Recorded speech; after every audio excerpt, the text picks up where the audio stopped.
Kumbalangi nights എന്ന സിനിമയുടെ പ്രശസ്തമായ ഒരു പ്രകൃതി പ്രതിഭാസമാണ് കവര്. ബയോലുമിനിസെൻസ് എന്ന് ശാസ്ത്രീയമായി ഇതിനെ പറയും. കേരള തീരത്ത് അങ്ങോളം ഇങ്ങോളം കാണപ്പെടുന്ന ഒരു പ്രതിഭാസമാണിത്. പ്രത്യേകിച്ച് അഴിമുഖങ്ങളിലും ഊരുവെള്ളം കയറുന്ന കായൽ പ്രദേശങ്ങളിലും മറ്റും. പ്രത്യേകതരം സൂക്ഷ്മജീവികളുടെ ശരീരത്തിലുണ്ടാകുന്ന രാസപ്രക്രിയയാണ് കോൾഡ് ലൈറ്റ് എന്നുകൂടി അറിയപ്പെടുന്ന ബയോലുമിനിസെൻസ് അല്ലെങ്കിൽ കവര് ഉണ്ടാവാൻ ഇടയാകുന്നത്. കവര് എന്ന പ്രതിഭാസം ഉണ്ടാവാൻ കാരണം എന്താണ്? ഇതുണ്ടാവാൻ ഇടയാകുന്ന കാലാവസ്ഥാ മാറ്റം എന്തെല്ലാമാണ്? വെള്ളം ഇളകുമ്പോൾ എന്തുകൊണ്ട് വെളിച്ചം തെളിഞ്ഞു കാണുന്നു? ആലോചിച്ചിട്ടുണ്ടോ എന്തുകൊണ്ടാണ്? ഇതെല്ലാമാണ് നമ്മുടെ ഇന്നത്തെ ചർച്ചാ വിഷയം. നമസ്കാരം. ചെറുതലേഖാതിന്റെ പുതിയ വീഡിയോയിലേക്ക് എല്ലാവർക്കും സ്വാഗതം.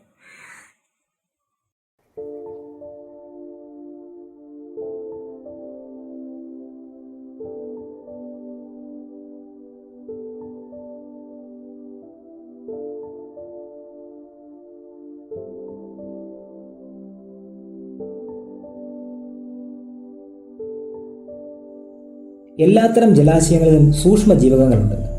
ഇവയിൽ ആൽഗകൾ, ബാക്ടീരിയ, ഡയാറ്റം, മത്സ്യങ്ങളടക്കം ജലജീവികളുടെ ലാർവകൾ എന്നിവ ഉൾപ്പെടുന്നു. പ്ലവകങ്ങൾ അല്ലെങ്കിൽ പ്ലാങ്ക്ടൺ എന്നാണ് ഇവ പൊതുവിൽ അറിയപ്പെടുന്നത്. ജലത്തിൽ കാണപ്പെടുന്ന ഇത്തരം ചില സൂക്ഷ്മജീവികൾ വെളിച്ചം പുറപ്പെടുവിക്കാൻ കഴിവുള്ളവരാണ്. ആൽഗകൾ, ചിലതരം ഫംഗസുകൾ, ബാക്ടീരിയ, ഡൈനോഫ്ലാജലേറ്റ് തുടങ്ങിയ സൂക്ഷ്മജീവകങ്ങൾ പുറത്തുവിടുന്ന വെളിച്ചമാണ് കവര്. ജൈവദീപ്തി എന്ന മലയാളത്തിലും ബയോലുമിനിസെൻസ് എന്ന് ഇംഗ്ലീഷിലും ഇതറിയപ്പെടുന്നു. ശരീരത്തിന്റെ ഉള്ളിൽ നടക്കുന്ന രാസപ്രവർത്തനം കാരണമാണ് ജൈവദീപ്തി ഉണ്ടാകുന്നത്. ചൂടില്ലാത്തതിനാൽ ഇതിനെ കോൾഡ് ലൈറ്റ് എന്നും പറയുന്നു. മിന്നാമിനുങ്ങിനെ നമ്മൾ എല്ലാവരും കണ്ടിട്ടുണ്ടാവും. മിന്നാമിനുങ്ങിന്റെ വെളിച്ചം ജൈവദീപ്തിക്ക് ഉദാഹരണമാണ്. മിന്നാമിനുങ്ങിന്റെ ശരീരത്തിൽ ലൂസിഫറിൻ എന്ന തന്മാത്ര ATPയും ഓക്സിജനുമായി കൂടിച്ചേർന്ന് ലൂസിഫറേസ് എന്ന എൻസൈമിന്റെ സാന്നിധ്യത്തിൽ ഓക്സിലൂസിഫറിൻ ആയി മാറുന്നു. എക്സൈറ്റഡ് ആയിട്ടുള്ള, അതായത് ഉത്തേജിത അവസ്ഥയിലുള്ള ഓക്സിലൂസിഫറിൻ തിരികെ സാധാരണ ലൂസിഫറിൻ ആയി മാറുമ്പോൾ ഫോട്ടോൺ പുറന്തള്ളുന്നു. ഈ ഫോട്ടോണാണ് വെളിച്ചമായി നമ്മൾ കാണുന്നത്. ഇതേ രാസപ്രവർത്തനം തന്നെയാണ് കവര് എന്ന സംഗതിക്ക് പിന്നിൽ. മിന്നാമിനുങ്ങിന് പകരം ഇവിടെ നേരത്തെ പറഞ്ഞ ആൽഗകൾ, ഫംഗസ്, ബാക്ടീരിയ, ഡൈനോഫ്ലാജലേറ്റ് തുടങ്ങിയ ജീവകങ്ങൾ ആണെന്ന് മാത്രം. ലൂസിഫറിന്റെ രാസഘടനയുടെ വ്യത്യാസം അനുസരിച്ച് വെളിച്ചത്തിന്റെ നിറം മഞ്ഞ, പച്ച, നീല എന്നിങ്ങനെ മാറുന്നു. ചില സമയങ്ങളിൽ അല്ലെങ്കിൽ സാഹചര്യങ്ങളിൽ ജലത്തിൽ പ്ലാങ്ക്ടൺ വളർച്ചയ്ക്ക് അനുകൂലമായ പോഷണങ്ങൾ അധികമായി ഉണ്ടാകും. ഈ സമയത്ത് പ്ലാങ്ക്ടൺ വളർച്ച കൂടുകയും അവയുടെ എണ്ണത്തിൽ വർധന ഉണ്ടാവുകയും ചെയ്യും. പ്ലാങ്ക്ടൺ ബ്ലൂം എന്നാണ് ഇതറിയപ്പെടുന്നത്.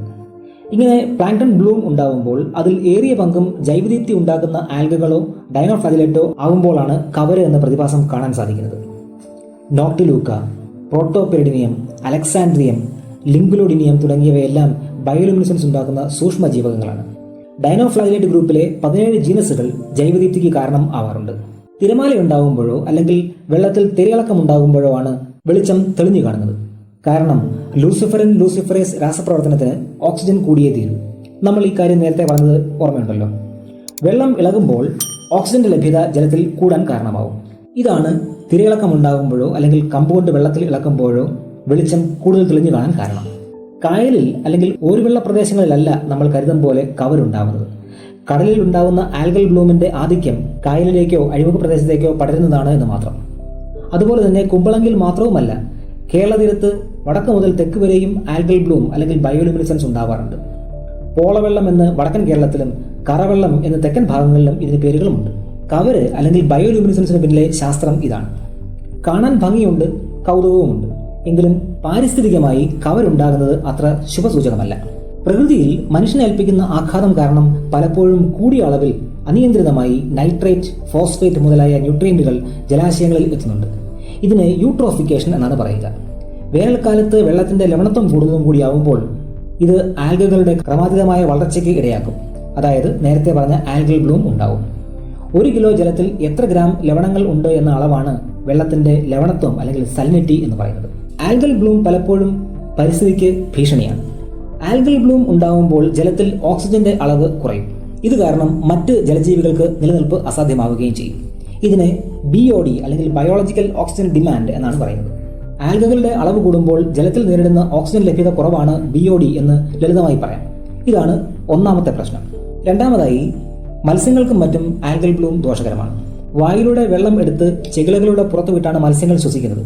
ആൽഗൽ ബ്ലൂം ഉണ്ടാകുമ്പോൾ മത്സ്യങ്ങളുടെ ചെകിളപ്പുകളിൽ ആൽഗകൾ അടിഞ്ഞുകൂടുകയും അവയെ ശ്വാസം മുട്ടിക്കുകയും കൊല്ലുകയും ചെയ്യും. ഇതാണ് ആൽഗൽ ബ്ലൂമിന്റെ മറ്റൊരു ദോഷവശം.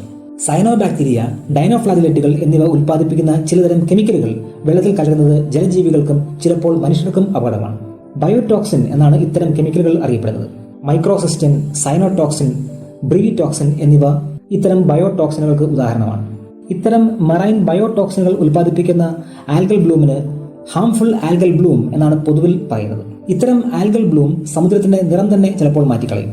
ആൽഗകളിലെ വർണ്ണവസ്തുവിന്റെ സ്വഭാവം അനുസരിച്ച് ഓറഞ്ച്, ചുവപ്പ്, ബ്രൗൺ എന്നിങ്ങനെ പല നിറങ്ങളിൽ ആൽഗൽ ബ്ലൂം ഉണ്ടാവാറുണ്ട്. ഇങ്ങനെയുള്ള അവസ്ഥയെ റെഡ് ടൈഡ് അല്ലെങ്കിൽ ബ്രൗൺ ടൈഡ് എന്നെല്ലാമാണ് പറയുന്നത്.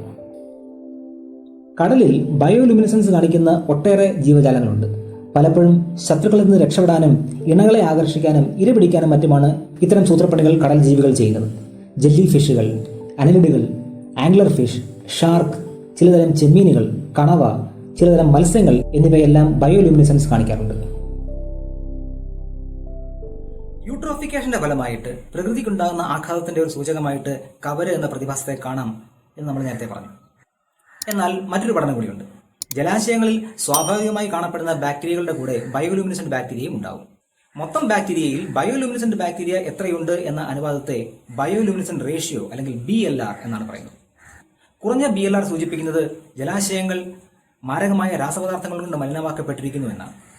ഈ കാരണത്താൽ ജൈവദീപ്തി അല്ലെങ്കിൽ ബയോലുമിനസൻസ് എന്ന പ്രത്യേകത ഉപയോഗിച്ച് പരിസ്ഥിതി മലിനീകരണം അളക്കാനും മോണിറ്റർ ചെയ്യാനുമുള്ള പുതിയ സാങ്കേതിക വിദ്യകൾ ശാസ്ത്രജ്ഞർ ആവിഷ്കരിച്ചുകൊണ്ടിരിക്കുകയാണ്. നമ്മൾ വെറും കൗതുകത്തോടെ മാത്രം കാണുന്ന പ്രകൃതി പ്രതിഭാസങ്ങൾക്ക് പിന്നിൽ ഇത്തരം ശാസ്ത്രീയമായ അടിത്തറയുണ്ട് എന്നുള്ളത് വലിയ സത്യമാണ്. അപ്പോൾ ഇനി കവര് പൂത്തു എന്ന വാർത്ത കേൾക്കുമ്പോൾ അല്ലെങ്കിൽ ജൈവദീപ്തി കാണുമ്പോൾ ഓർക്കുക, ചെറുതല്ല കാര്യം. അറിവിനും കൗതുകത്തിനും അവസാനമില്ല.